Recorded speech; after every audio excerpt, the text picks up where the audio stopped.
I'm Max Dalton, and in this video I'll show you how to flip a video on Android. Step 1. Open the video in Google Photos on your Android device that you want to flip. Step 2. Tap the screen to display menu options.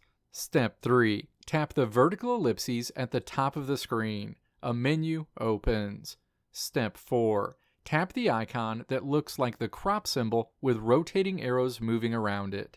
Associated options are displayed. Step 5. Tap Rotate in this menu.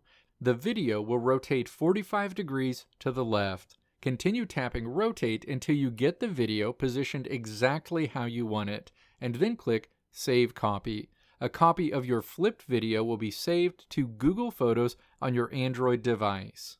Let me know if this video helped you out in the comments below. If you liked what you saw here, click the video links on the right side of the screen to check out another video. Or click the logo on the left side of the screen to check out my tutorial website at www.maxdalton.how.